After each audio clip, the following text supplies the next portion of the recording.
Good morning, everyone. Good morning. Well, first of all, thank you so much for coming at 8 o'clock on the last day of a very intense week. This is really commitment. This really shows that FIX brings together people who want to have an impact that accelerate action. So thank you so much. My name is Barbara Buchner. I'm the Global Managing Director of Climate Policy Initiative. It's my real pleasure to be moderating a stellar panel here on green banks. I think we all know that there is a huge climate finance gap out there, but we've also seen a lot of action happen over the last decade, and we have seen green banks or green financial intermediation really playing a key role on unlocking access here. So we do want to dig a little bit deeper into what can be done, what can we learn from the experience of green banks, of green financial intermediation, and really understand lessons from best practices, but also what remain challenges and how green banks or green financial intermediation, greening financial institutions can really help close the gap. Again, green financial intermediation, I think we have seen from experiences that they can de-risk investments, they can crowd in private investment, which we all know is one of the key solutions to make sure that we can get all the action that we need on the ground, and they can really help accelerate an inclusive, resilient, and low-carbon development. I think we have seen success over more than a decade. The first green bank actually got launched in 2010. It's still working and still thriving. So I think there is lots we can learn from that one, but also from other ones. I think in order to really make sure that we can use this model to accelerate action, we need to address not only the lessons, the barriers, but also really making sure that green banks become a key part of the strategy going forward. So I'm also excited to be sharing that today is the soft launch of a report that we are doing at CPI on green banks, which is based on global surveys, input from many experts, many here actually on the panel and in the room. It is a collaboration with the Bezos Earth Fund, NDRC, and many other, again, experts, and GFI as well, there's Jeremy, so, and many other experts that have been helping us shape that work. And my colleague Niha is going to give you the highlights of that study before we will be diving into a panel discussion here, and then hopefully also be hearing from you. So with that, Niha, the floor is yours. Thank you, Barbara. Good morning, everyone. Thank you once again for being here bright and early. So we'll get right into green banks. So why are green banks, like the project Barbara already gave an overview, but why are green banks important? They can act as a focal point at national, subnational, or regional levels to unlock public and private capital investment in climate solutions. Given the current requirement, they are integral to have capital flowing dedicated to green. They act as intermediaries, and they can support in market solutions. As Barbara mentioned, 2010, so 15 years and counting, which means that they work. You need to get it right, but they work. And how do we get it right? So the focus of the whole project has been to understand what has worked, what has not, and how do we take something which has worked in a specific area or geography and learn the lessons and apply it across the board to get green finance flowing in emerging markets and developing economies. During our study, we learned, and this is very critical, that green banks don't necessarily mean standalone institutions. They can also take the form of green windows or verticals within existing public development banks. They can take the form of specialized green funds or facilities, or the country platforms can be leveraged to actually support the development of green banks. This was built upon the 2020 report done by NRDC, RMI, and a whole lot of brilliant minds. And that was a pioneering work that happened, which for the first time created a landscape or a study of what exists and what is on its way. It did a survey of established banks and emerging banks, looked at how they're capitalized, which geographies they cover, what is their mandate, and who are their champions. They also came out with recommendations for policymakers, financial institutions, and investors. During our report, we built up from this And what we realized is that some things have changed, but some things have not, which means that the message at the heart of it, some of it remains the same, but there have been additional nuanced learnings of how the global, ecosystem has shaped up over the last 5 years. So challenges around capitalization, political will, and human resources continue to be highlighted. However, there is a focus on increased diversity of approaches. The Rwanda Green Fund, for example, or green windows in existing institutions in India and Brazil, for example, or the fund at DBSA. Continued identification of need for technical assistance. One of the findings, and as we dwell deeper into it, we realize that it's not just about capital access, it's about the whole ecosystem. So what did we do? We spoke to the people who have done it, who are continuing to do it, and who have either implemented it or are champions of this. We did a literature survey, we did a survey outreach, stakeholder convenings, and we had an advisory group with experts from across the world. The idea being that we want representation from different types of institutions as well as different geographies. We've done outreach to over 50 people. Actually, as of today, it's possibly over 60, given the sheer brilliant conversations that have taken place during the last 3 days. Over 30 have been those either in emerging markets or who are supporting the work done there. 40+ institutions represented across 20+ countries. We looked at what is impact, operations, market, designing and structure, policy, regulations, capitalization. And we came up with 3 things: enabling environment, design guardrails, and implementation strategies. So, when we looked at those 3, we came across inputs, which is the inception and development, the supporting ecosystem, which goes from the beginning to the end, and then the offerings, which are the outputs. So inception and development, capitalization. Very, very important to get it right. Very important to focus on having concessional capital be a base.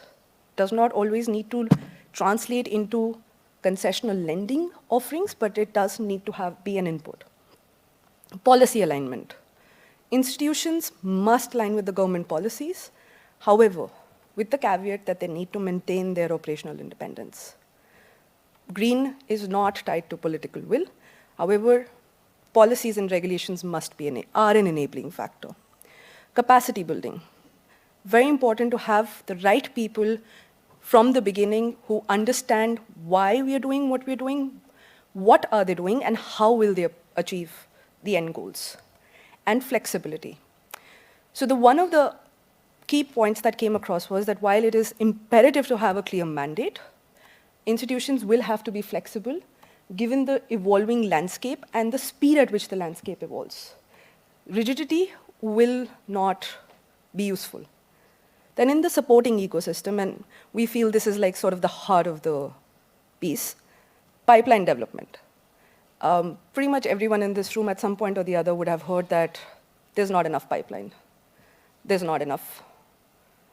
There is not enough for us to finance, but there is. It just needs to be done well and needs to be identified from the get-go. What is the ecosystem support that they need? Collaboration across the ecosystem. Because the idea is that green banks are not competing with the local financial institutions, but rather they are working in a collaborative mode. Private sector engagement is essential because public finance, as we have heard, cannot do it alone, should not be doing it alone. Private needs to flow in. And the last one in this, impact reporting framework. And at CPI, we've been pioneering this for a while now, but impact and quality of climate finance is crucial and critical. If we can get the impact reporting framework development done right, it will go a long way in inspiring confidence and getting the capital in. Looking at the offerings, leverage risk sharing and mitigation tools, incorporating co-benefits. It's not just about doing mitigation or adaptation. It is about how do you also incorporate job creation? How do you incorporate community development? Because for the developing economies, those are also critical aspects. expand beyond traditional debt. Look at capital markets, look at equity. And that's why we use the word traditional debt and not debt, but look at beyond just loan offerings and expand tenors. One of the challenges that a lot of projects will face is a tenor mismatch. So these institutions are well placed to address that. So how do you create a successful green financial intermediation institution? You have the inputs, you have the supporting ecosystem, and you have the offering. And then you have a green financial institution resting on 3 pillars: financial sustainability, environmental sustainability, and political sustainability. Please note, we are not saying anything except sustainability, not stability, but sustainability, which encompasses the stability aspect, but also takes into account the long-term requirement that is needed, because these banks have to exist long-term for them to be able to create impact on the ground. Way forward, basis what we heard, few potential solutions emerged. A new initiative, maybe an accelerator. Coalition of existing relevant initiatives, including the brilliant work done in the Green Bank Network. Expansion of platforms which already exist.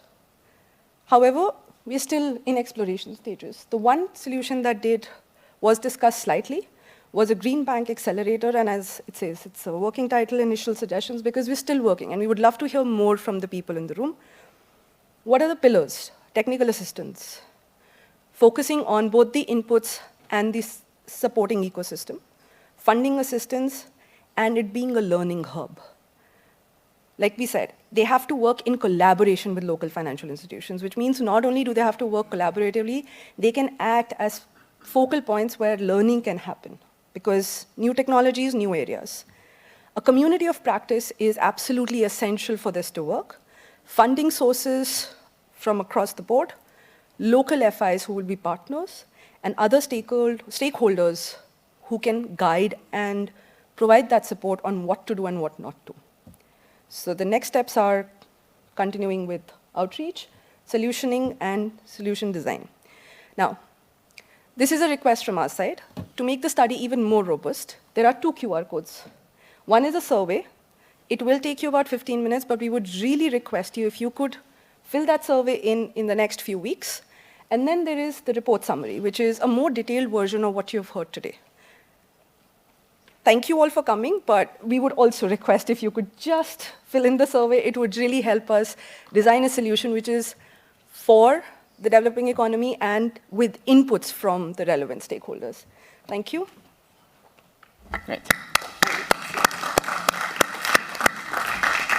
Thank you so much, Neha. And I echo what Neha said. I think this is really, the goal of this work is really to support the needs that are in the market. So we have been benefiting also from the FIX network, actually, I have to say. I didn't say that as one of the partners.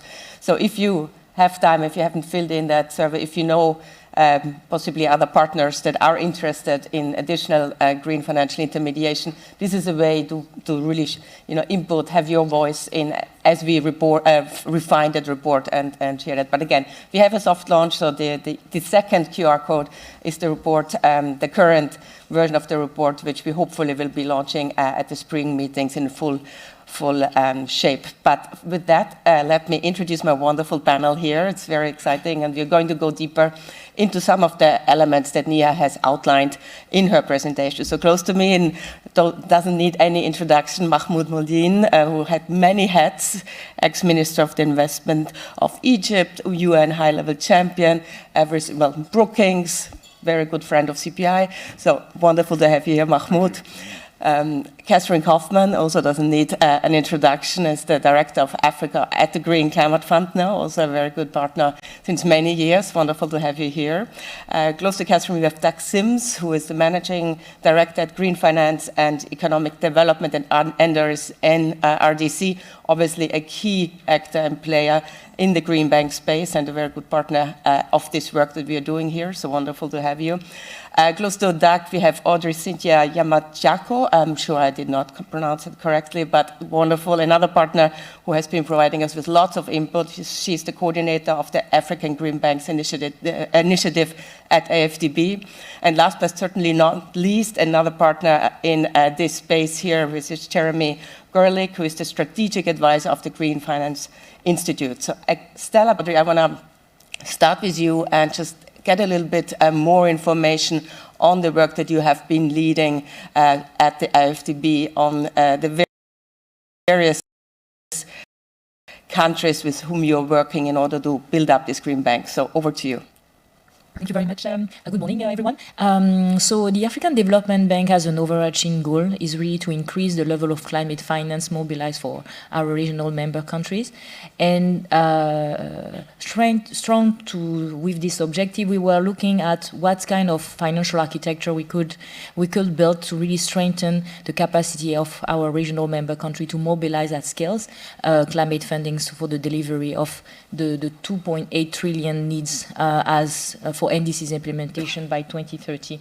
So we did a study with a scoping report on the potential of green banks and national climate change funds with the support of the Climate Investment Fund in 2021. And we did it on 6 CIF countries. And thanks to this recommendation, we were able to build the African Green Banks Initiative, which has been launched at COP27 in Sharm el-Sheikh. And this initiative has been set with many partners, such as the Climate Investment Fund, Amundi, which is one of the major asset managers in Europe. We have as well the Green Bank Network, which is really critical in this work, as well as partners such as the IMF, the MCDF, and also Canada. We continue building this partnership because we need, as Neha said, we need this really the involvement of all the partners to make sure that everything is well articulated and the flows are really run fast and will benefit to the project developer. We launched in 2023 the pilot phase with 6 countries. How those countries has been selected? First, we want to have a diversified option and also to showcase different model of green investment facility or green investment vehicle.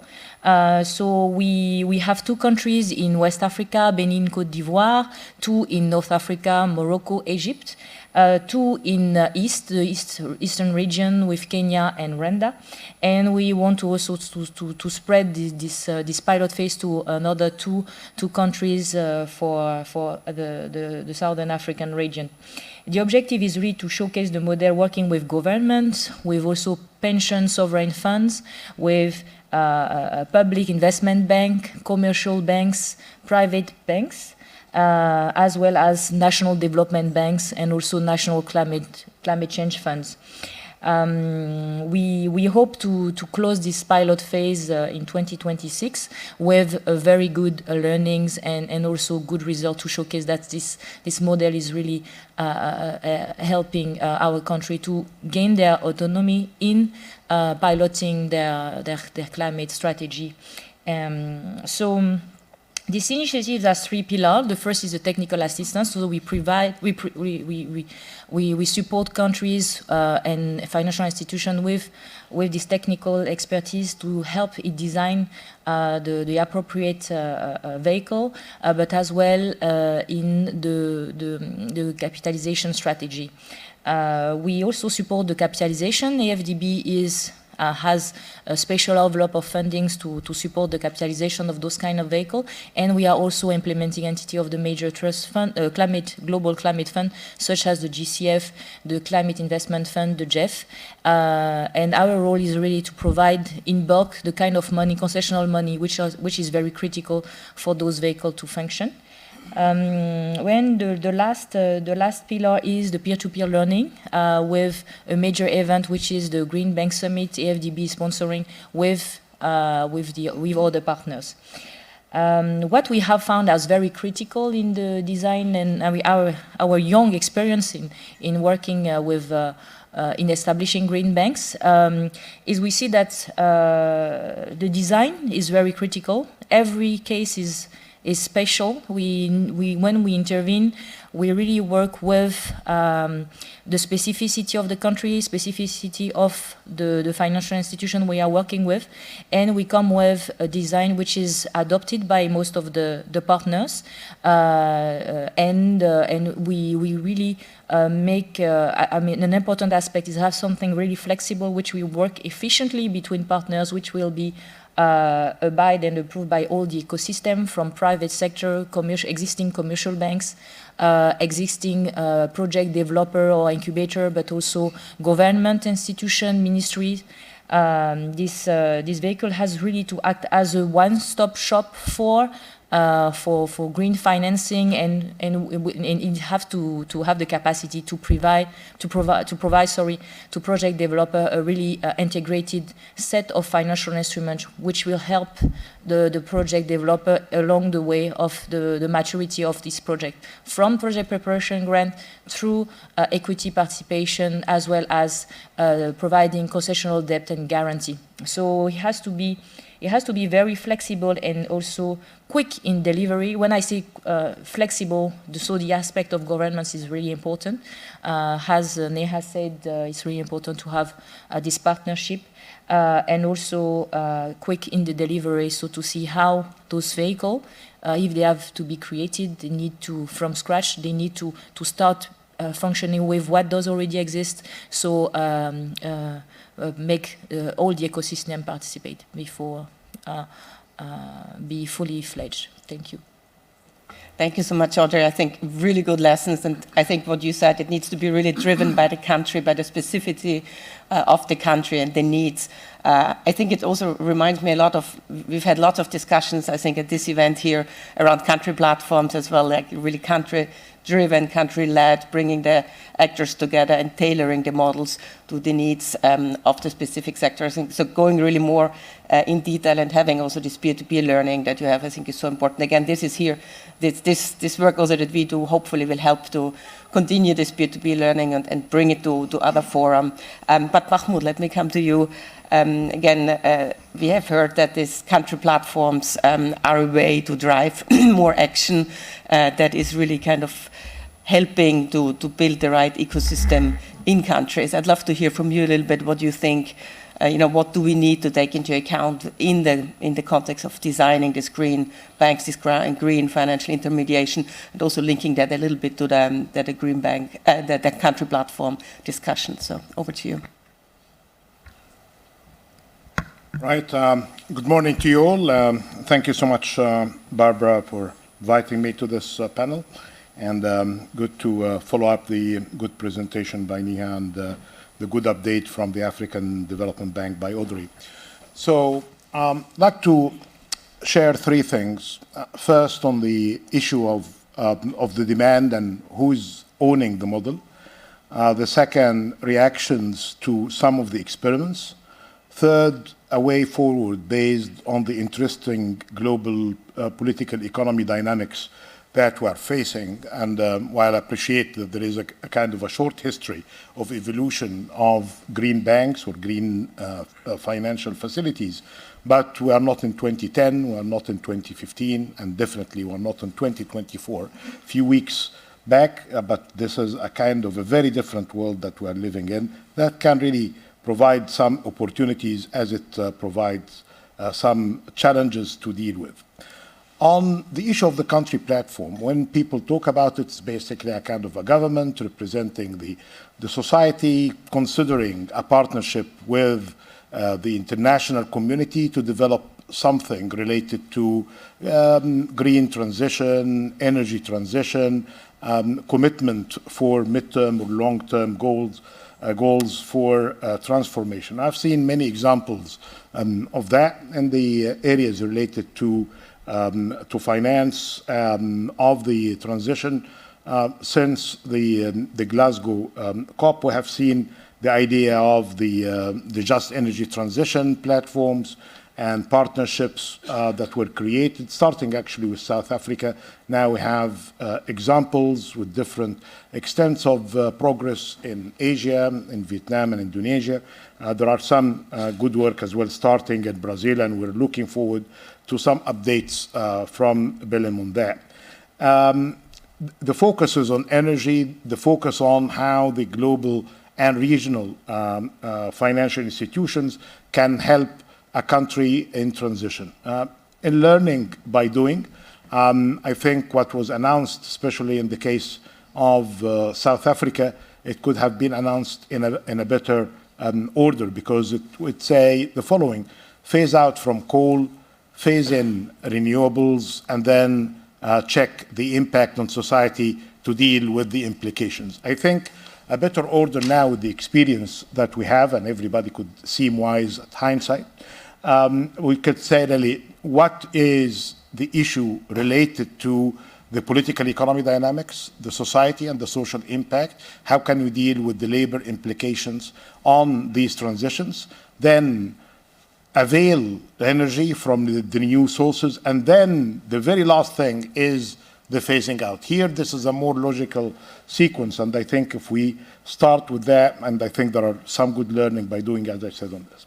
But the Better Country platform kind of ownership is not just by government. When you are realizing what Nia mentioned about this issue of the pipeline, is there a real demand for finance, for technical assistance, for knowledge sharing or not? And that was a very interesting discussion that goes back again to the preparation of COP26 and then COP27 in Glasgow and then in Sharm el-Sheikh, with a discussion that I had with our good friend Mark Carney about this issue of the country platform and whether there is a pipeline or not. But he added as well other areas related to rule of law, macroeconomic stability, exchange rate risk, and all of that. So I remember in this discussion, yes, we can always seek a kind of a perfect model by why not we start with the pipeline and then protect these pipelines by rule of law and good governance, and we see how it works. And I think it was typical until very recently, and it's good that Neha mentioned, for those who are wondering that there is no pipeline or they need to correct their knowledge, because at the regional levels with good work of the GFAN, with the work that we did, with the climate champions, with the BCG, the consultancy firm, and the whole UN system, you can just check this report from assets to flows, and you will see hundreds of examples from around the world, from small enterprises to larger ones, seeking finance, and they are in different stages of development. And here the idea of green banks or green financial facility could be of help. This is if you want to see it from a global and regional perspective, and actually are preparing an update for Africa and a bigger update actually for Latin America given COP30. Then for a deep dive, and this gets us more on the country platform. So I called with the government of Egypt a deep dive on the building up of pipeline, and this is on green smart projects. Since COP27 in Egypt, we have now more than 18,000 projects, micro, small, medium-sized, women-led development and startups. The community development projects and startups. And again, they come from different shapes, sizes, and different stages of development. And actually, in a couple of weeks, there is going to be a celebration of the winners, because it is localized. By that, we say it's not just the 6 areas of work that I just mentioned, but Egypt is a big country, 27 governors. The smallest of them is on the size of a kind of a small to medium-sized country in this continent. So you see that the localized solutions are being really matched between the matrix of the regional presence and these kinds of lines of business. What is missing? That gets me into the idea of having a green bank, and after almost 15 years of trying to do them and being familiar with some good examples, especially the one from Barbados, that benefited from partnership between the Green Climate Fund, the IMF through the RST, the Resilience Sustainability Trust Fund, that I'm very happy and proud that I was behind the idea of establishing it when we submitted this proposal from me and the ED of Brazil and the ED of Spain representing Latin America. America, and she embraced the idea, and here we have an RST, not just for climate, but basically for resilience and sustainability at large.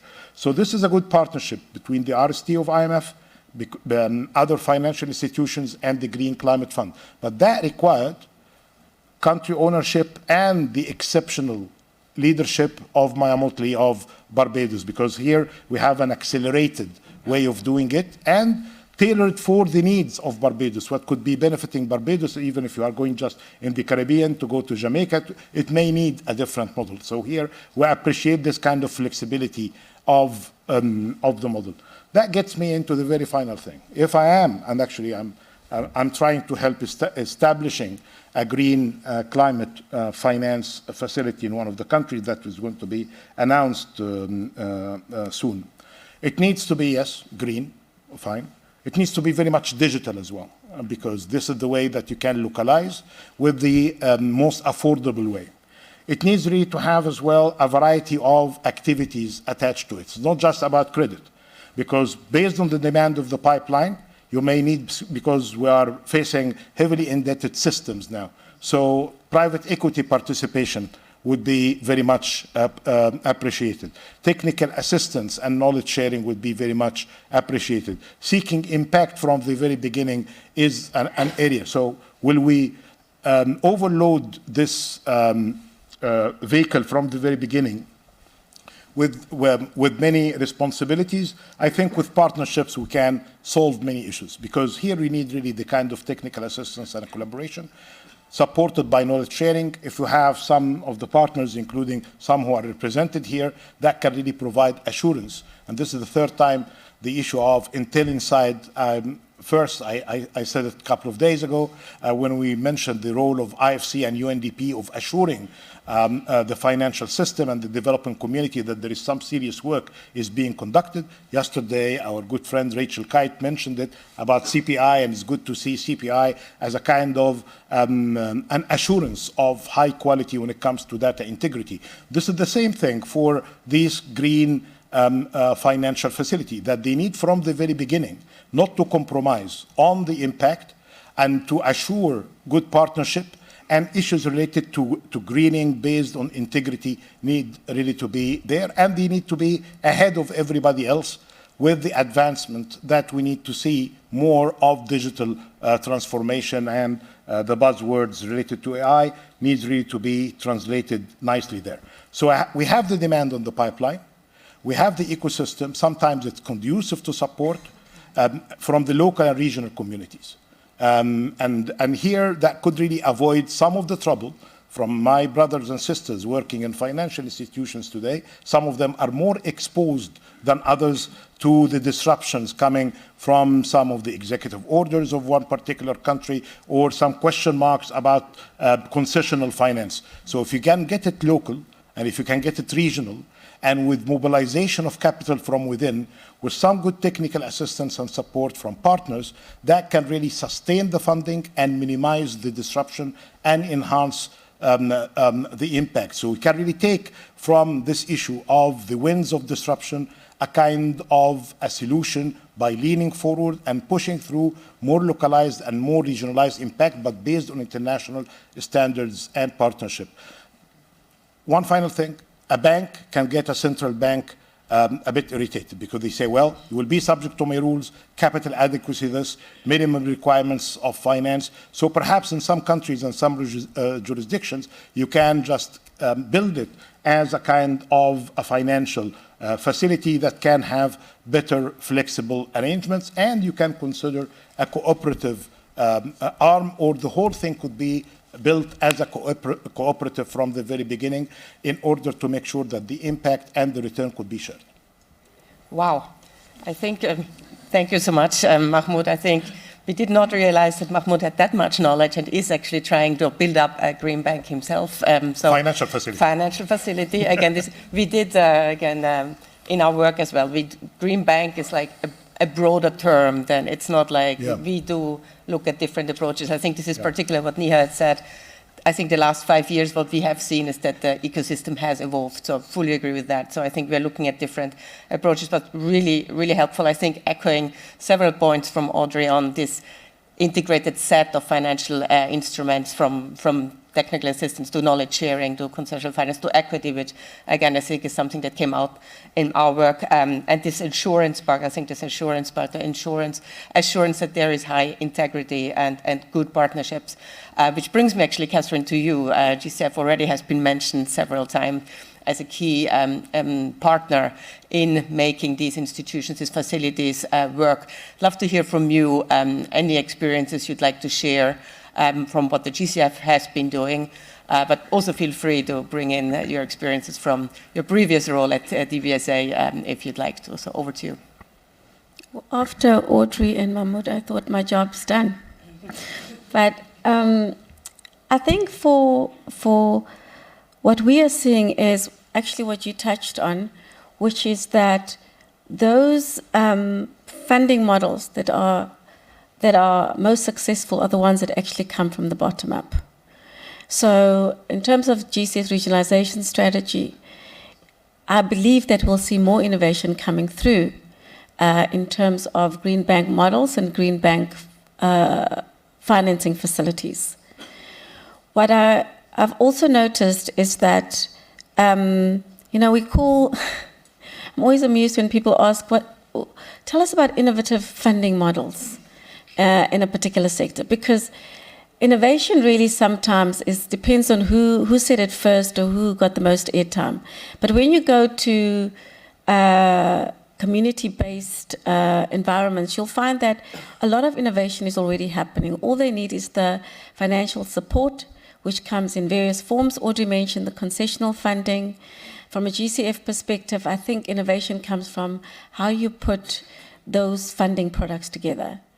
And for green banks, GCF has experience in terms of providing capacity building funding.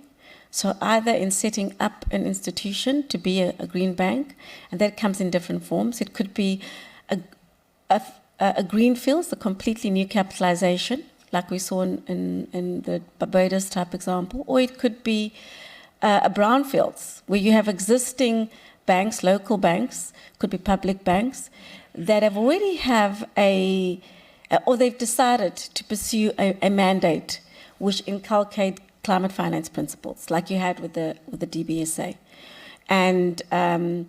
And they probably don't need as much readiness type funding, which is capacity building funding, but they might need a facility which speaks to their existing pipeline. And matching pipelines or matching funding to pipelines that are already country-driven, government prioritized, are probably the ones that are going to be most successful. We find that facilities that are broad and flexible, as Audrey also mentioned and you also mentioned, allows us to really morph the type of green bank mandate that we see. The more flexibility you allow, the more you allow for refinement around your green bank model. Country platforms, I think, is going to be the way to go, because it really catalyzes and allows us to leverage different types of pools of capital in order to realize a banking facility or a bank, a new green bank, with a very specific mandate that has both, especially in our context, remember I'm always speaking from an African context, that has the ability to drive socioeconomic development at the same time as making that link to a climate nexus, because for us there's no distinction really. We see it as one and the same. If you want to have adoption, implementation and success and acceleration in green finance, green bank climate finance principles, you need to have that as one objective. Just to add something else that maybe I'm not allowed to say this, but I read it in your report. It is true that when you have green banks, they need to be free from political interference. They need to be independent, even if they're a public entity. They need to be independent. I saw in your report something about there's a climate finance facility from GCF to DBSA, and that there's a risk that that might be subject to political, depending on the political change, because DBSA its shareholder is National Treasury, so its mandate comes from government. So if government's mandate changes, it could affect how they do business. But remember, these are all contracts, and under each contract, there is a requirement that you can only use the proceeds of a facility for a specific reason. So that at least is a mitigant. But also when you look at an institution like the DBSA, it has very robust risk enterprise management. And its board is so diverse. It's not a political board. It's a technical board. It consists of academics, folks that were CEOs in banks, before they were on the DBSA board, private equity CEOs. So it's as well as public sector officials. So I think that when you make sure that your governance structure in the green banks come from diverse interest, meaning that's why you should capitalize it with both public and private capital, you then start to mitigate, or let me say you reinforce and you support the purpose for which that bank was created. So governance is quite an important part, especially for us, because you want to also have a bank that knows how to deploy funds. And that's where GCF's readiness funding is quite important. Readiness funding, just for everybody's benefit, is grant funding, so it's not repayable. It allows an institution to capacitate its secretariat, first of all, but secondly, it also allows it to determine what it's going to be, the policies, the strategy, and what it's going to be. And it's not repayable. It's the different tranches of funding. I think it's a maximum of $7 million just for capacity building. And then there's obviously project preparation facilities, very important for a green bank in order to be a market maker, because you're looking at most of the time new technology, to be a market maker. And then the usual concessional funding, which Audrey mentioned, and like first loss, last paid funding, and match funding that normal bank, your banks within the market, in the capital markets, also provide support alongside you. Obviously with much more concessional terms than the regular banks, because otherwise why are we there? And if we are in a room where we're providing the same funding as somebody else, then we shouldn't be there. That's not the additionality that we talk about. Thanks. Thanks so much, Catherine. Couldn't agree more. I think the points you made on certainly the importance of the capacity building and the type of funding that you have available to actually, match the different components that are needed. I think country platforms, way to go. I think that there's a lot of interesting experiences that come up for him, but I think also this, like the importance of this, having a broad and flexible approach and really focusing on the governance aspect.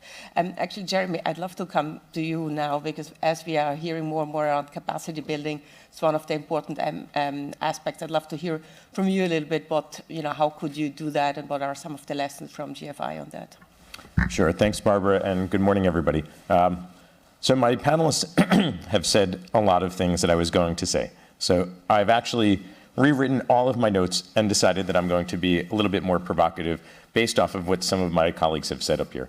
And I'm going to not look at developing countries as the example, but instead at a developed country example.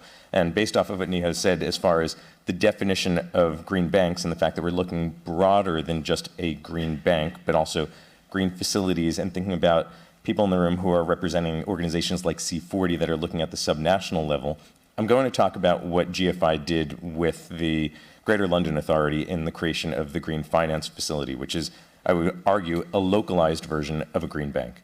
And it's very much the same capacity building question. So we're at finance in common. We need to think about the fact that it's not a matter of this is what developing countries do, this is what developed countries do. Everybody is in the same boat.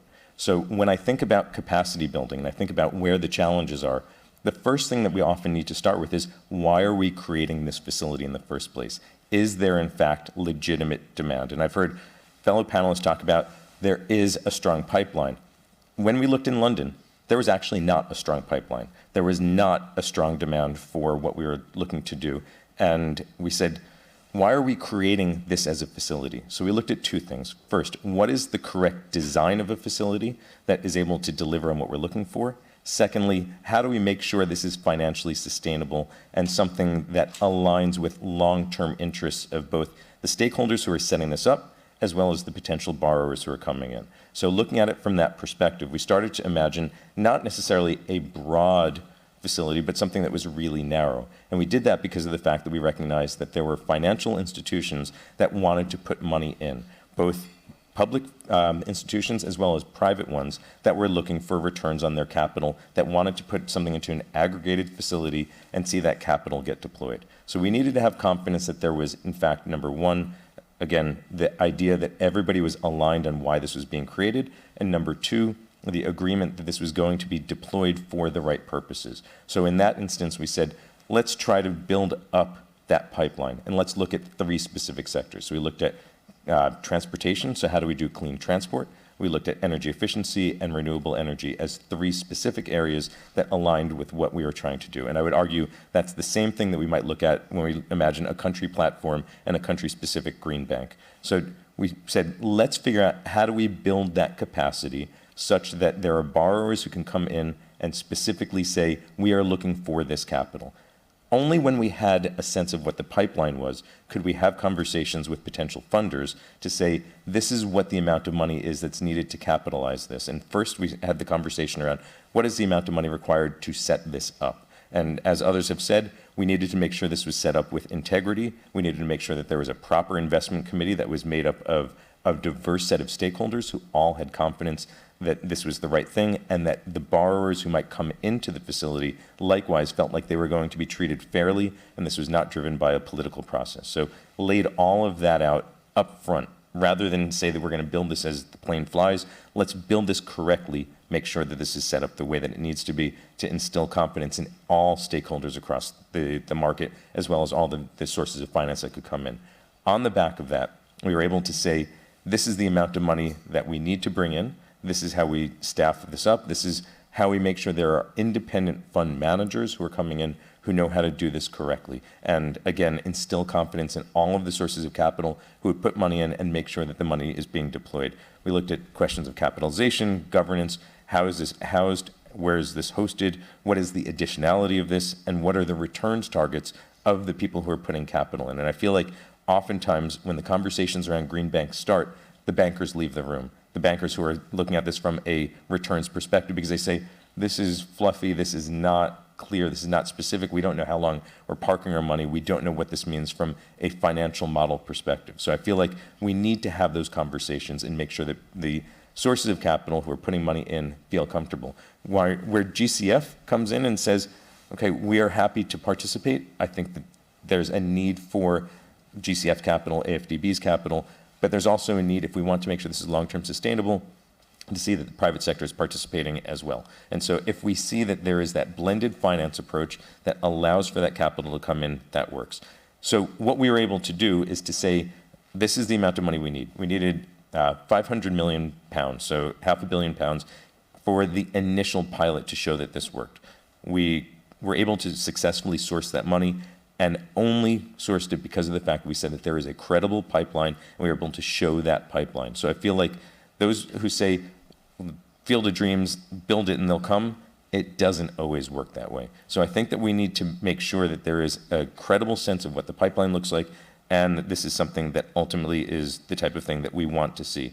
I also, though, think that we need to make sure that there is not just, so to the capacity building and development side of it, it's not just this is a sexy new thing and so there's a pipeline that exists today. We need to all make sure that the momentum keeps up and that that pipeline continues to be there. So to Barbara's question on what do we need to do from a capacity building and development point of view, it is not just a developing country issue. This is across the board. We need to make sure that there is sufficient money that is being put towards creating that pipeline and ensuring that that exists. So the way that we designed on the London facility, we have a set amount of money that comes in that is able to service the debt for those who are putting money into the facility, but we also have a carve-out that allows for ongoing TA that creates that ongoing pipeline of opportunities such that we are confident that there will always be that ability to deploy. And that's what's made this something which is comfortable not just for public sources of capital, but private sources of capital to participate as well.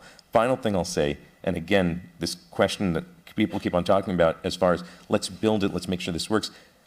If we are staffing a green bank or a green finance facility with bankers, bankers are going to say, our job is to identify pipeline, diligence that pipeline, and deploy capital.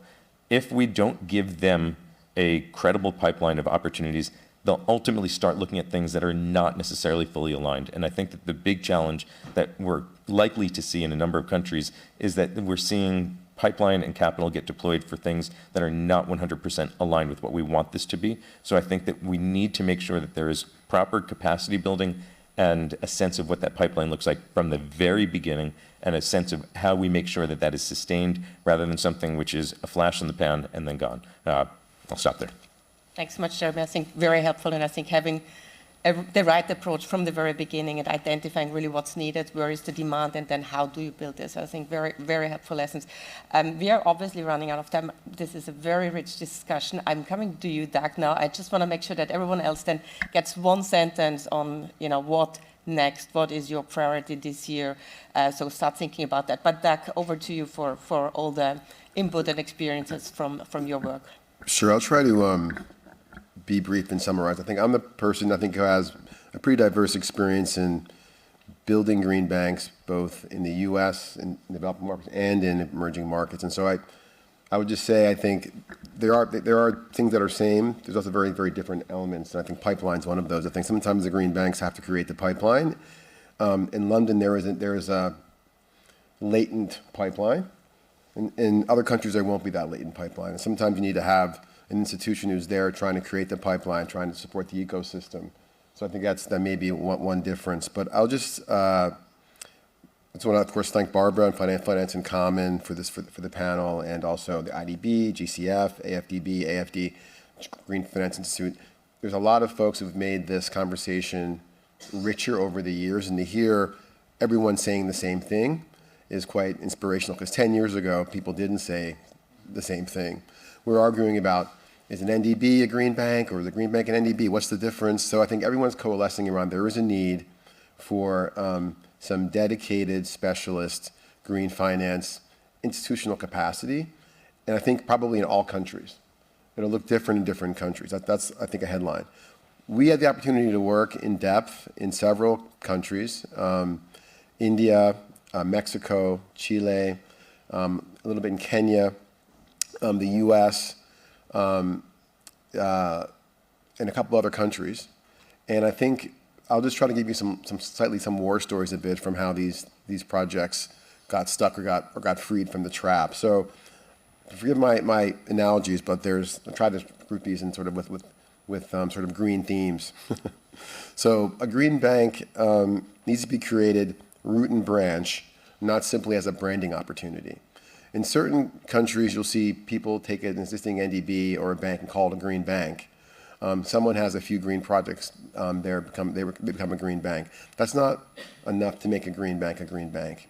Nor is it enough to have an environmental and social management system that incorporates climate risk or some products. It has to be a catalytic strategy to crowd in private investors and to solve market gaps, to really help these new technologies and businesses flourish. And it's got to be a deep commitment to doing that approach. I think the second thing we're hearing about is political viability. So if you plant a seed, it has to be able to plant it in fertile soil. And it's very challenging sometimes to plant a seed in an existing institution. So some of the DBSA concerns, I think, are real. We saw that working in some of these countries, that the people in the banks have mandates to do oil and gas. They don't want to do solar. That the incentives are structured around different kinds of outcomes and climate outcomes. That the leadership is not aligned. So it's really important that if you do take the renovation approach, that you have strong leadership and a commitment which can carry you through these difficult changes that need to be made in an existing institution. I think the country platform discussion is really important because you need a stable political institutional framework. Because what we saw in several countries is that we started a green bank project under one government, then the next government terminated the project. In one country we helped them apply for a readiness funding from GCF, and the new government declined to accept the funding. So when you're building your stakeholder group, you have to figure out, can both of the major parties support this initiative? How do I create something which can withstand political turmoil? In the US, we created a green bank. It's being destroyed right now because no one on the other side supported it. So that political viability is very important. I think a couple quick final points. You got to plant trees, not forests. I think that's what you're saying, Jeremy, is that you need to focus on certain sectors that are relevant for your country, and don't try to boil the ocean. You need to really keep the focus on what's relevant for you to get your developmental and climate goals. That's the other difference, I would say, Jeremy, is that these countries must advance climate and development as a single program. And it's true in London. I'm sure parts of London have developmental issues, parts of the U.S., but they pale in comparison to what's facing the continent. So that's got to be really at the core of what's being done. This independence issue that we're talking about, a tree planted too close to the house won't get enough sun. So independent green banks will enhance investor confidence and be able to attract capital more easily. So I think those are the key lessons that I want to just share quickly on a lot of battle-scarred green bank creation in multiple continents. Fantastic. Thank you so much, Doug. Plant trees, not forests. I think certainly something that can stick and should stick with everyone here. I am going to do this final kind of quick round here. I'm actually going to start, Jeremy, from you and then come back here. So what do you feel, again, if there's one thing to focus on or to connect to other ongoing work from other organizations, how can we really make sure that these green financial facilities, banks actually can help build the action that we need? Great, thanks, Barbara. So I'm just thinking back to when Doug and I and RMI were working on the state of green banks in 2020, and 5 years ago, what we were looking at and what needed to happen. And what we recognized is that we needed to start from a place that recognized what a specific country's ambitions were and how to support them to realize that.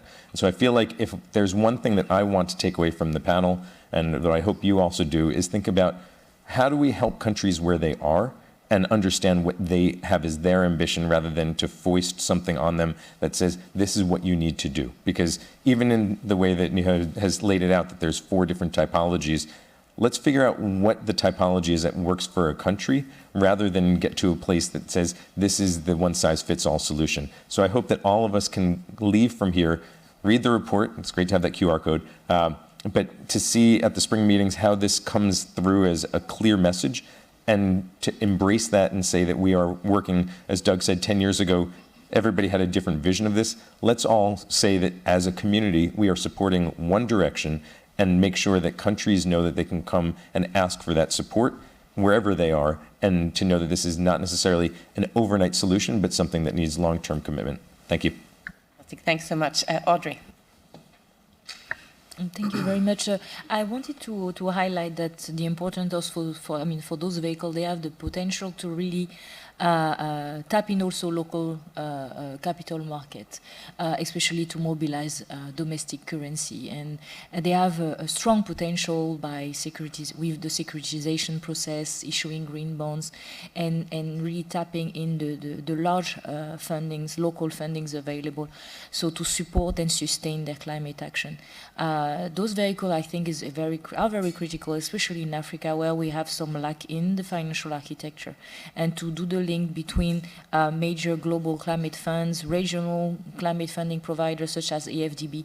We need local, national intermediaries to make the link between local commercial banks, but also smaller financial intermediaries who are very close to project developer, agriculture, farmers.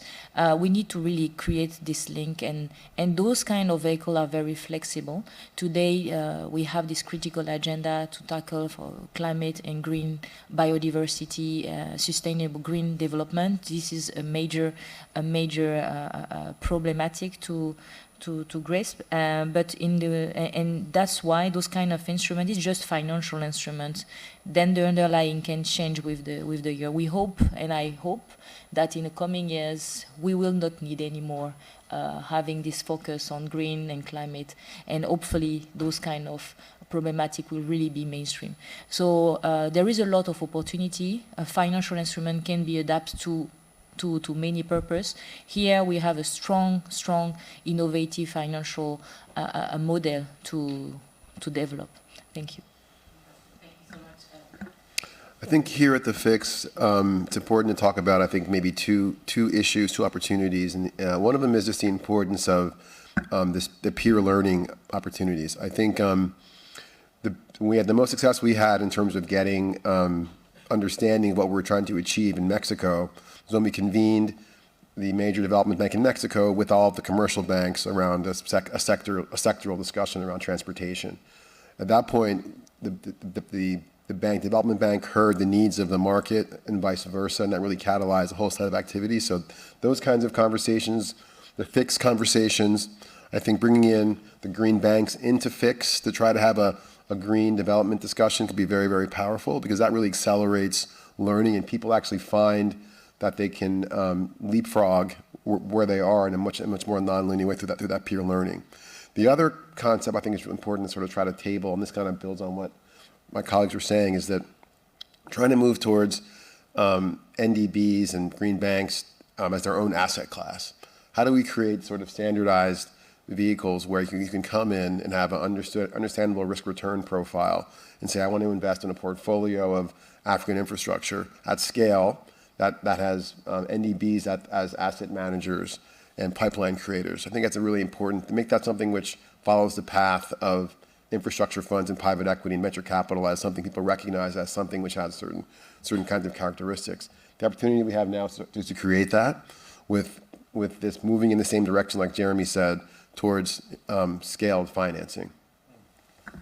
Thanks so much, and I think have heard that actually from several other people during these days. So I think it's a really interesting point that, again, I would echo and make sure that everyone takes that away. But Catherine, over to you.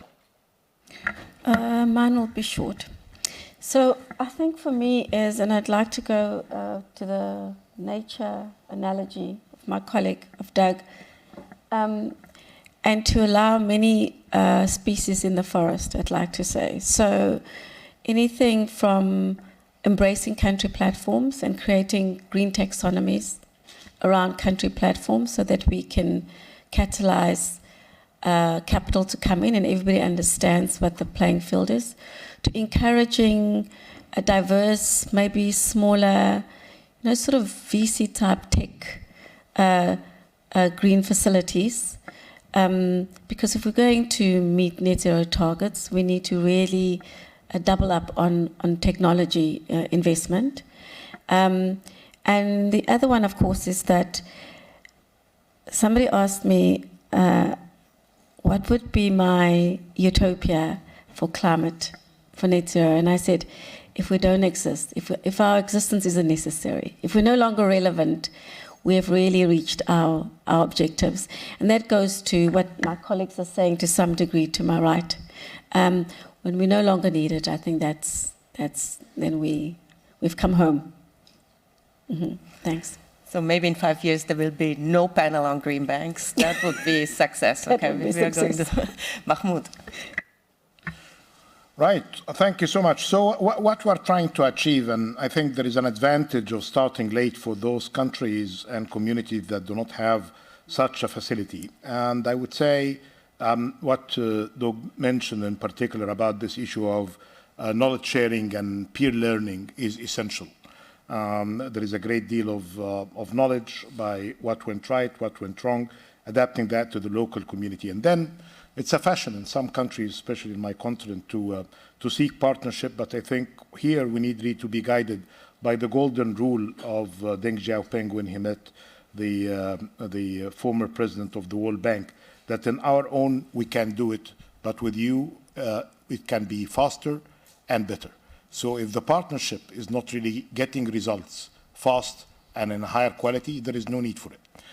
So what we need then from this partner, I think a partnership, I think this issue of knowledge sharing is essential, the first thing. Second, you need to have equity, because again, to my earlier point, that the system is over-indebted.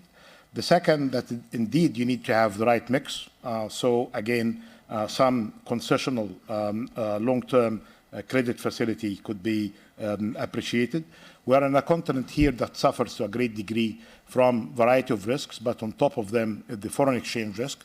So issues related to mitigation of that particular risk, especially if you are dealing with shocks to the foreign exchange regime, that would be useful. Number 4 is the pipeline issue.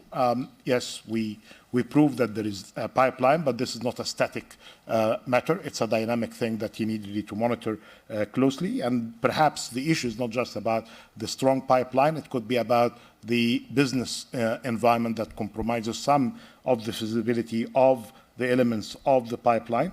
And then the issues about technical assistance and capacity building.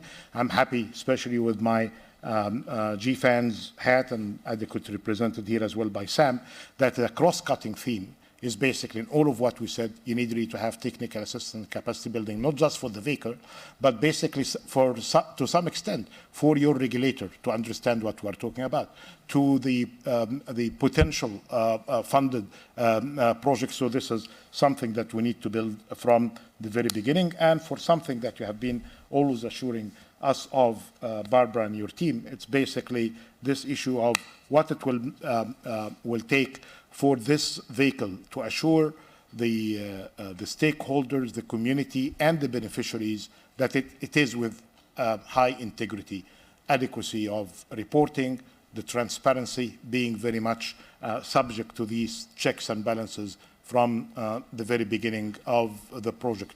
And to have on that, not just the local impact, but to have in the design the possibilities of getting bigger through regional dimension of the work. Thank you so much. Very rich discussion again. I think we all clearly want to move into one direction. I think what we've seen here is that there's so much experience, certainly no one size fits all. I think coming back to some of the points that Niha has made, and which hopefully you will be reading in our report as well, I think you got to look at inception and development, where we really got to look at country-driven, we got to look at local, at regional networks, we got to look at the supporting ecosystem and also the governance, and in this context, the independency, again, not too close to the house. Plant a tree. I think we got to look at the offerings. I think this integrated set of financial instruments, from capacity building, from concessional to equity, to tapping into capital markets. We got to look into good partnerships, assurance, I think flexibility, very really the specifics of the country needs, but also additionality and standardization, which I've heard here. I think certainly we don't need to reinvent the wheel. There's lots of experiences out there. Country platforms can enable, I think, the financial, the environmental, and the political sustainability that for us are the foundation of this green financial intermediation. But I think ultimately it comes back to this community of practice, this peer-to-peer learning, this knowledge sharing. FIC certainly is one of the places to be for this. I think we will hopefully work with all of you and continue to work with all of you to make this happen and to connect these efforts and make sure that we can really focus on opportunities going forward and eventually become all irrelevant, which is wonderful. So thank you so much, and please join me in thanking my panelists.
You know, it's not often you see a happy photographer, so thank you very much indeed. May I invite our moderators to please take over the session and to introduce the topic, after which we will have Remy Roux and Under Secretary General Lee to come and speak. Please feel free to stay up here if you're comfortable to do that. Thank you. Thank you so much. Good morning, everyone. So this session is really about providing you with the latest results of the research that we've been conducting within FIX. From the start, FIX has been giving space, time, and really importance to the work of a number of researchers. So we have structured two things. One is a global research network led in particular by Jejun, Régis Maraudon, also my colleague Jean-Baptiste Jacqueton. In the first place, I'd like also to name Stephanie Griffiths-Jones, who was there from the start and participated to our work. But also more recently, we structured a network of chief economists with my esteemed colleague Zef Nleko of the DBSA and Eric Bergloff at AIIB, our co-host. Before we move ahead, the idea of this panel is to really give the main insights that we take back from a number of years of research, whether from the database, but also you will find them summarized or detailed in this PDB reference book. It's still an ongoing work, so this edition is for consultation, so we hope that you'll be able to comment and maybe help us improve that document. So without further delay, I'd like to introduce Jejun Shu, who has been our colleague and partner from the start at FIX. So we worked on this set of conclusions together. Maybe Jejun, if you join me here on stage, I mean you're already on stage, but to help us provide with the main takeaways from the research. And also later on in the panel, we'll discuss about the points that are more uncertain so far. In particular, we have worked a lot to provide details on how institutions are set up, the way PDBs, whether MDBs, regional, nationals exist, their numbers, size, and so on. However, we have worked a little bit less on the way the system itself works. So today's panel will probably deal a bit more with the way the system works rather than providing information at institutional level. But without further delay, Jejun, floor is yours.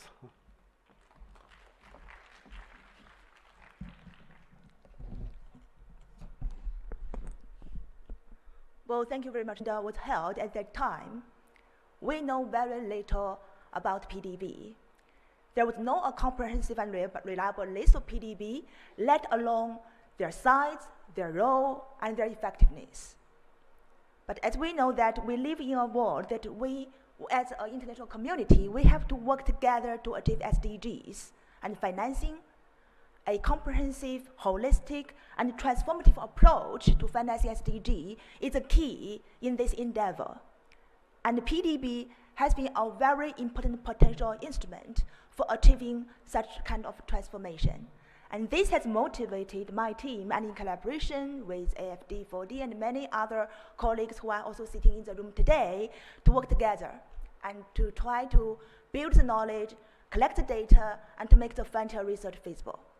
So I would like to just give you some highlight of the key findings from the database and the research under the umbrella of the global research network that I initiated back in 2019.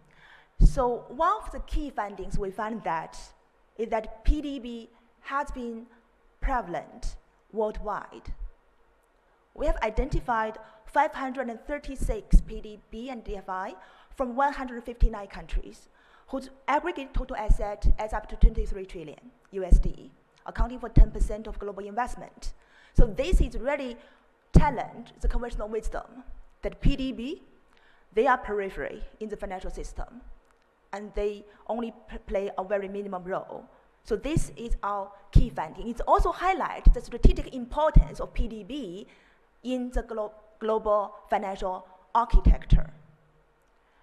And secondly, our research and our data has shown that PDB are not transitory financial arrangement.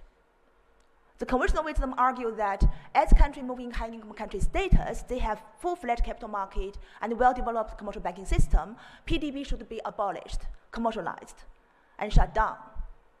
And this is not the case.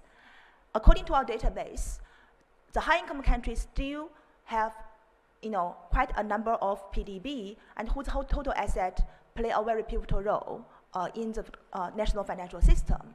So this is really begs question on the why question, why we need PDB, how we can make them work better. And then more importantly, we have devoted a lot of effort to collect the financial indicators like total asset and ROA and ROE, and this helps us to better understand, the size distribution of the system. So our finding is very astonishing because we find only very few mega banks, like China Development Bank, China Exim Bank, and those big ones. This China Development Bank has helped to accelerate China's industrialization and urbanization process in the past 4 decades, and they have grown into gigantic financial institutions. But by contrast, in the African continent and many other European countries, PDB, the size of PDB are still very small, despite the vast financing needs. So there's a great demand to unleash the full potential of PDB in this country to accelerate structural transformation in an equitable and sustainable manner. And more importantly, as Thomas highlighted earlier, regarding next step, it's really important for PDB to work as one system, one ecosystem, to take advantage of their comparative advantage, to work together and to make contribution to the SDG agenda and beyond. So this is the key finding from our database and global research network. I would want to highlight that this has been a collective effort among the researchers, and the number of the researchers has been growing. And we really hope that more and more colleagues can join us in this endeavor. And this is high time to unleash the full potential of PDB with all our collective effort. Thank you so much.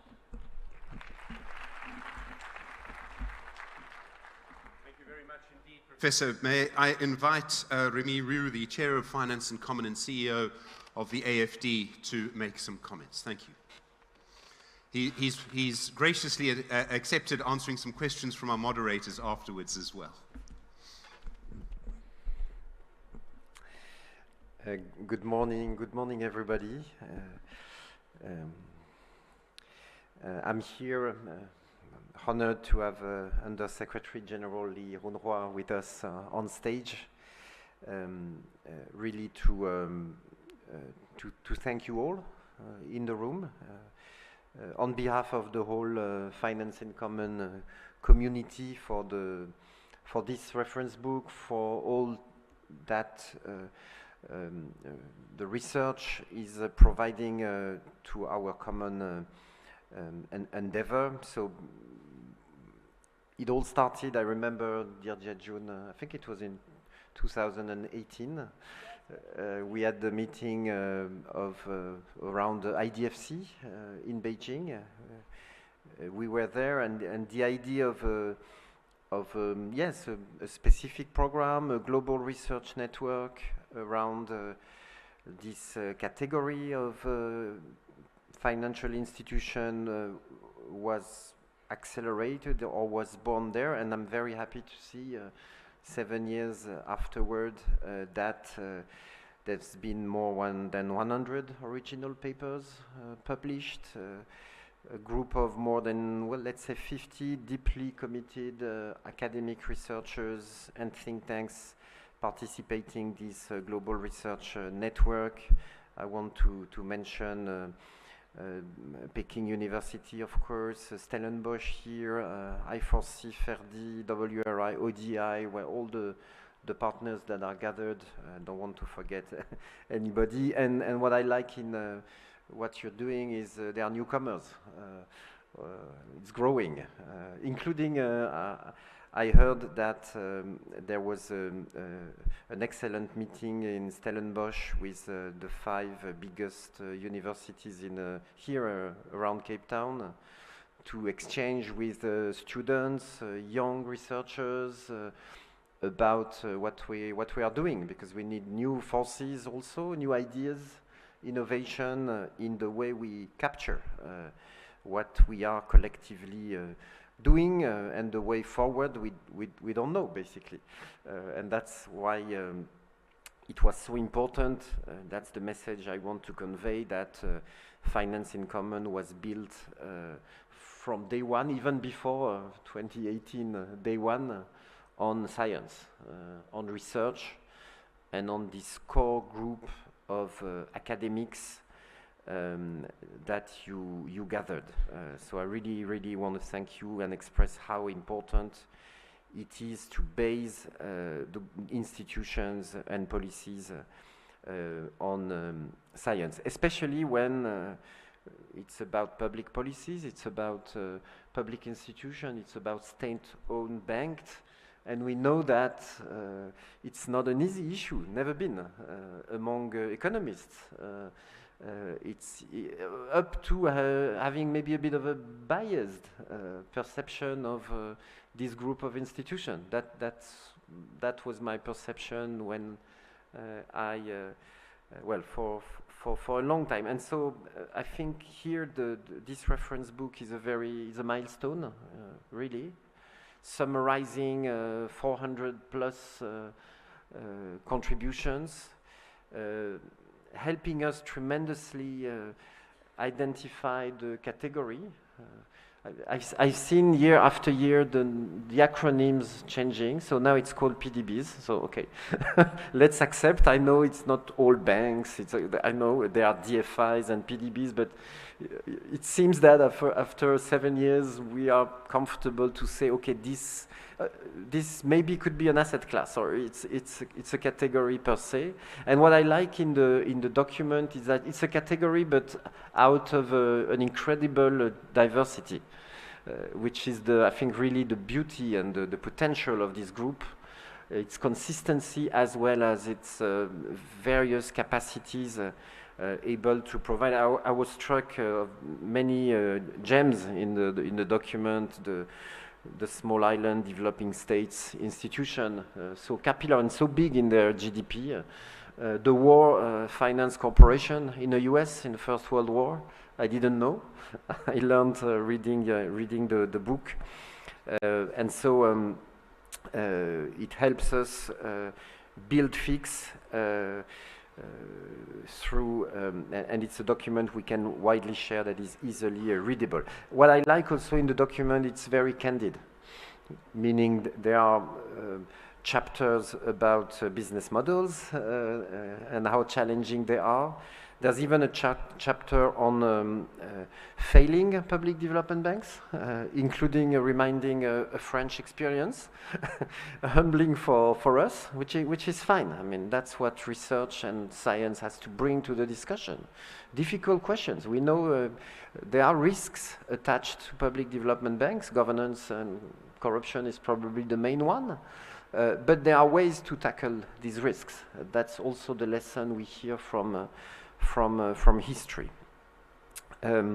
So again, really thank you for that. And there's also an encouragement, Mariana Mazzucato is here, also to see the banks not only as a correction of market failures, but also as institutions that have and can help shape markets.